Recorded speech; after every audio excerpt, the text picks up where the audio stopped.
السلام عليكم، صباح الخير. لسه عامل كوباية قهوة، كتبت تاسكات اليوم. النهارده عليا جامعة من الساعة 9 لحد الساعة 5، والنهارده آخر يوم في شعبان. حقيقي كان شهر، لو هقدر أسميه شهر هسميه شهر الجهاد. نشرب كوباية القهوة كده عشان نفوق، وإن شاء الله نطلع على الجامعة. وللأسف صاحي متأخر وما صليتش الفجر، وأبويا صحاني والله، بس ما قدرتش أقوم. فعادي والله بتحصل، فالله المستعان. يلا بينا.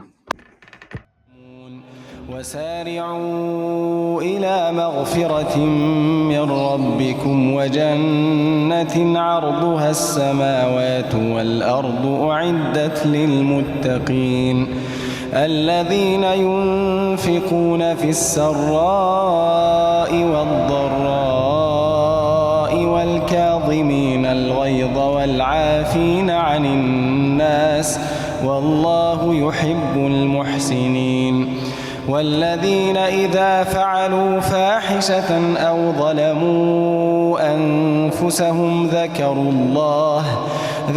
الله فاستغفروا لذنوبهم ومن يغفر الذنوب إلا الله ولم يصروا على ما فعلوا وهم يعلمون.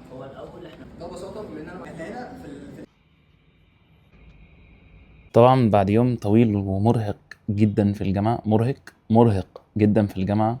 طلعت على الشغل عشان كان في كام حاجة المفروض اخلصها، وده اول يوم رمضان، فالواحد متحمس جدا لصلاة التراويح رغم ان ده متعب، ولكن التعب ده بيخليك تحمد ربنا على كل حاجة، ونعمة انك انت تكون مسحول. هتقولي دي نعمة ولا نقمة؟ هقول لك لا، دي نعمة، لان نعمتان مغبون فيهما كثير من الناس، الصحة والفراغ.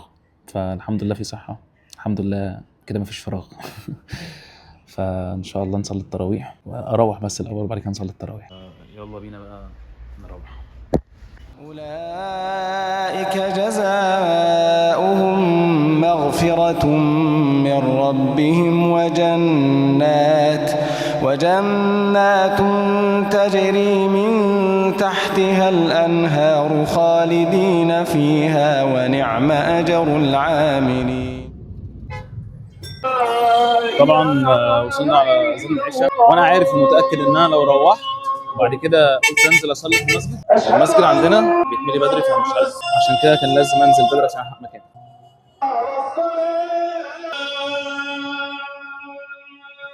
يعني اصلا بص، انا جاي على الاذان، ببص اصلا المسجد اتملى قد ايه، مش عارف هلحق مكان ولا مش هلحق، مش عارف، بس ان شاء الله هلحق مكان قدام يعني، ان شاء الله ان شاء الله.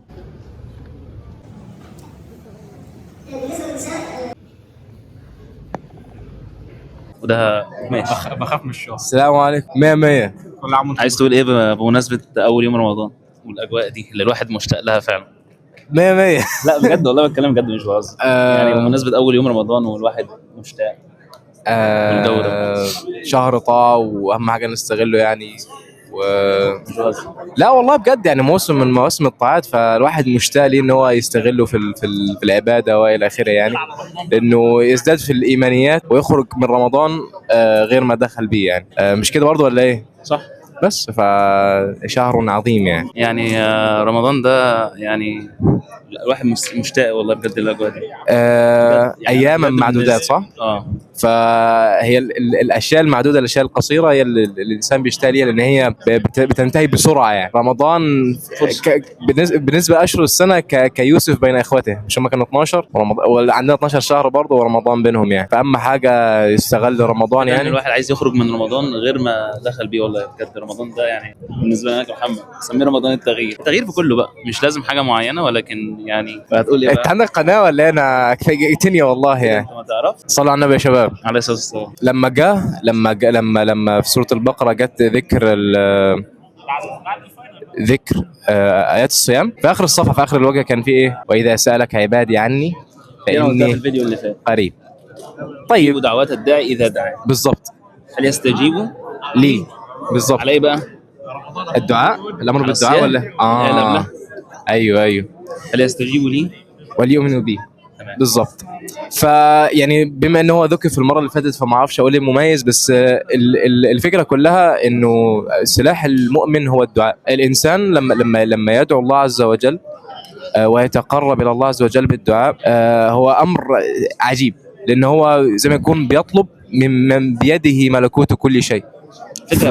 ايوه. ايه هو الصيام ايه هو بالنسبه لك؟ الصيام؟ الامساك. عن ايه بقى؟ اكل والشرب بس؟ لا الصيام يعني هو كجزء، انت عارف انا برضو شخص يحب الاشياء العلميه نوعا ما، فهو أيوة. كجزء هو بيمنعك. هو صح ان هو الامساك عن الشهوات والطعام والشراب، لكن انت برضو بص يعني ممكن تبص عليه كانه زي ما انت قلت فرصه للتغيير. هو فرصه للتغيير ان انت بتقطع عن دماغك دوبامين. بالظبط.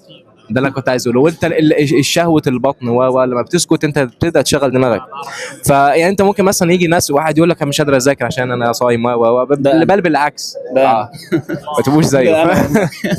فالانسان لازم يركز يعني لازم يركز اكتر، لان هو ده الشهر ده اللي انت زي ما يكون تبدا تركز ان انت ما فيش حاجه مشتته او يعني الاغتنام مهم جدا. يعني مش محضر كلام، لكن ما دي الشهر بقى- دي الشهر حاجة. الكلام ما اللي دي بيطلع فجأة دي ده هو اللي بيبقى فجأة أحسن حاجة. سبحان الله. يعني انت اصلا الانسان بيستعد اصلا لشهر رمضان من قبلها بفتره، عشان لما يجي بالظبط. يخش رمضان يبدا ان هو مش بس ان هو يقول لك يقول انا هاخد خطوه كده، لا بس ده يكون خلاص عيلي. هو خلاص بقى ان هو بينتقل من مستوى ايمان لمستوى فعلا اخر يعني. الواحد قاله لانه الانسان لا يدري متى يموت، صح؟ بالظبط. ف فعلا الواحد لما بيستعد لرمضان غير لما يخش رمضان. يعني انا سبحان الله انا تعرف اصلا ان انا لسه عارف معلومه جديده ان الشيطان بيشد حيله في اخر كام يوم من ايام شعبان. والله والله. اي عشان يوقعك على قد ما يقدر. على قد ما بالظبط. فلما تخش رمضان ما تكونش مستعد. بالظبط. عشان هو عارف ان هو مش هيقدر جميل. يستغل الوقت اللي هو فيه ده. صحيح. انا لسه عارفها من فتره والله العظيم، يعني صدمتني اللي هو انت الشيطان بيجي في اخر كام يوم في شعبان، هو بذل كل اللي عليه وعمل كل مجهوده واستعد بقى، هو ذات نفسه استعد لرمضان ان هو يوقعك فيه. ان هو مش هيبقى موجود. بالظبط. هو يسيبك لنفسك بقى. بالظبط. النفس بقى دي اكبر فرصه ان انت تتغلب على نفسك بقى، لان انت يعني انت دلوقتي المواجهه ما بقتش بقى انت ونفسك دلوقتي، ما بقاش فيها الشيطان يعني. الفكره بقى ان فاهمني؟ حتى لو هو سلمك لنفسك فانت بتفضل شغال اول 3 4 ايام. 5 الفتور. أيام. بعد كده ايه؟ الفتور. طق. وقع وحشه يعني. ايوه صح. عايز اقول لك ان انا متوتر جدا برضو. انا لا هو على فعلا الموضوع عجيب، انه الانسان في اول رمضان فعلا بيبدا متحمس، بعد كده في النص بيبدا ان هو يقع، بعد كده في 10 اخر يبدا يشد في اولها حتى، او ممكن حتى يقع في الاخر، او يحاول يلتمس ليله القدر والى اخره. لكن الانسان قليل دائم. ايوه خير من كثير منقطع. لكن برضو تركز على زي ما قال مش فاكر ابن الجوزي باين، انه الخيل اذا يعني شرفت على نهايه المضمار بذلت قصارى جهدها. ان الانسان لما يجي يوصل للنهايه يشوف خط النهايه، مش ده مش وقت ان هو يبطل، وقت ان هو يسرع. يعني ده معناه ان احنا في الاول ما نضيعش كل طاقتنا ونيجي في الاخر ونموت. كونسيستنسي ذكي، صح؟ بالظبط. ان انت تمشي باستمراريه. الاستمراريه هي المفتاح، صح؟ زي ما قلنا برضو يعني ايه الكلام العربي احسن من الانجليزي. قليل دائم خير من كثير منقطع. لازم الانسان يبقى ليه خطه، لازم يبقى ليه حاجه عشان لما يخرج بشكل اخر غير اللي هو دخل بيه. تمام. فزي ما يكون رمضان هو الفرصه للانسان انه يقلع عن الذنوب اللي هو يعني مستمر عليها، وفرصه ان هو ينتقل لحاجه جديده. يعني دي فرصه لا تاتي الا مره واحده في السنه، فالانسان لو ما استغلهاش فمتى يعني. صحيح. لانه زي ما قلت يعني ممكن نعيد الموضوع للنقطه اللي قلتها، الانسان لا يدري متى يموت. تمام. كم من الناس اللي كانوا معانا قبل كده. يعني انا تكسب غدا. صحيح. انا يعني ما اعرفش اذا تعرف ولا لا، لكن انا جدتي توفت قبل اسبوعين تقريبا او 3 اسابيع، فحاجه كده يعني. فسبحان الله يعني الانسان لا يدري متى يموت يعني، ومتى تغلق صحيفته. فلهذا اليوم فاعدوا، صح؟ والله المستعان. فهذا يوم في الايام دي هي الايام الاستغلال، عشان ان شاء الله يكون لنا عمل نطلع منه مغفورين. صح. يعني صح. مغفورين الذنوب. صح. يعني انا نطلع منه غير العتق من النار. العتق من صح. يعني ده في اعظم من دي تمشي وانت في فاهم 100. سبحان الله. السلام عليكم. والله طارق فاجئني، بس صلوا على النبي يا شباب وحافظوا على اورادكم عشان ده مهم. والسلام عليكم ورحمة الله وبركاته. السلام عليكم مرة أخرى. طبعا زي ما شفتوا اليوم كان مليان جدا، وحقيقي يا دوب خلصت التراويح على الساعة 10 الا ربع كده، وروحت ريحت شوية وكوباية شاي، بس دي ايدي الشمال فمش هينفع اشربها بيها، وريحت شوية وهشرب كوباية الشاي دي ونروح نصلي التهجد. ولكن انا بس عايز اقول على حاجه فعلا كنا بتكلم عنها انا وصاحبي، وهي عن حوار الجوع، وهو انك انت تجوع نفسك مش لدرجه العذاب، الجوع المهلك اللي هو اتكلم عنه الشيخ امجد سمير، ولكن الجوع اللي هو انت بتحب تشبع، فلا انا مش هشبعك. ده اللي انا عملته النهارده مع نفسي، وحرفيا انا كان فاضل لي تكه وهقع وانا بصلي التراويح. فمش عارف بصراحه، ممكن ما اقدرش اصلي التهجد كله، ممكن اقول لك اصلي كله وهبدا بحماس، ولكن هاجي 3 4 ايام كده ومش هقدر اكمل. فممكن اصلي ركعتين او 4 واروح. وليه انا بتكلم على حته الجوع؟ الرسول صلى الله عليه وسلم بيقول لك ما ملأ ابن ادم وعاء شرا من بطنه. بحس ان انت كل ما بتشبع بتبقى عايز تنام. فتعالى كده في مره مثلا جوع نفسك وشوف انت كده ايه اللي هيحصل. هتلاقي ان اليوم بيمشي عادي طبيعي. ممكن تحس بارهاق شويه، ولكن اليوم طبيعي، ما متش يعني. خلينا نستعد ونروح نصلي التهجد. ومعلش بس كده، لو حد عنده طريقه لتظبيط النوم في رمضان يا ريت يقول لنا في الكومنتات.